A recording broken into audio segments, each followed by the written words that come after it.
ए चल मी येते आता. अगं ऐक, सोडतो मी तुला. नको नको. अगं एवढा पाऊस पडतो, एवढं लांब जायचंय, एकटी कशाला चाललीस? अरे मी जाते, नको काळजी करू. खरंच जाणार आहेस? हो. नीट चालवशील? हा चल मी येते. थांब जरा.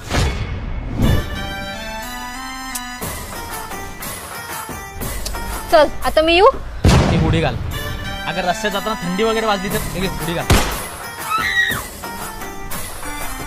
चल झालं आता मी येऊ. रेनकोट पण घालणार? पाऊस किती पडतोय, रेनकोट पण घालणार? झालं आता मी येऊ. हा आता कसं, आता तू सावकाश घरी जा. ठीक आहे मी येऊ.